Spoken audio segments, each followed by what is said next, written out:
ഭക്ഷണവും അസമത്വവും. ഭക്ഷണവുമായി ബന്ധപ്പെട്ട് നമ്മുടെ നാട്ടിൽ പലതരത്തിലുള്ള അസമത്വങ്ങളും നിലനിന്നിരുന്നു. സാമൂഹികമായ അസമത്വങ്ങൾ എല്ലാ വിഭാഗം ജനങ്ങളും ഒരുമിച്ചിരുന്ന് ഭക്ഷണം കഴിക്കുന്നതിൽ തടസ്സമുണ്ടാക്കി. പല പല ജാതിയിലും മതങ്ങളിലും ഉള്ള വിഭാഗം ജനങ്ങൾ ഒരുമിച്ചിരുന്ന് ഭക്ഷണം കഴിക്കുന്നതിൽ തടസ്സമുണ്ടാക്കിയിരുന്നു സാമൂഹികമായ അസമത്വങ്ങൾ നിലനിന്നിരുന്ന ആ കാലത്ത്.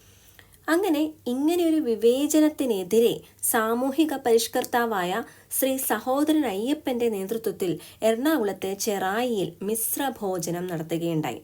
അപ്പം മിശ്രഭോജനം ആരുടെ നേതൃത്വത്തിലാണ് നടന്നത്? ശ്രീ സഹോദരൻ അയ്യപ്പൻ.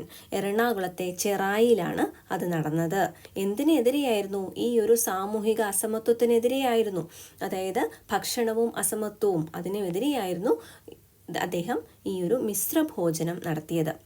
1917 മെയ് 29 വിവിധ ജാതിക്കാരെ ഒന്നിച്ചിരുത്തി സഹോദരൻ അയ്യപ്പന്റെ നേതൃത്വത്തിൽ എറണാകുളം ജില്ലയിലെ ചെറായിയിൽ മിശ്രഭോജനം സംഘടിപ്പിച്ചത്. എല്ലാ വിഭാഗം ജനങ്ങൾക്കും ഒന്നിച്ചിരുന്ന് ഭക്ഷണം കഴിക്കുന്നതിനുള്ള അവകാശം നിഷേധിക്കപ്പെട്ടതിനെതിരെയാണ് ഈ സമരം നടത്തിയത്.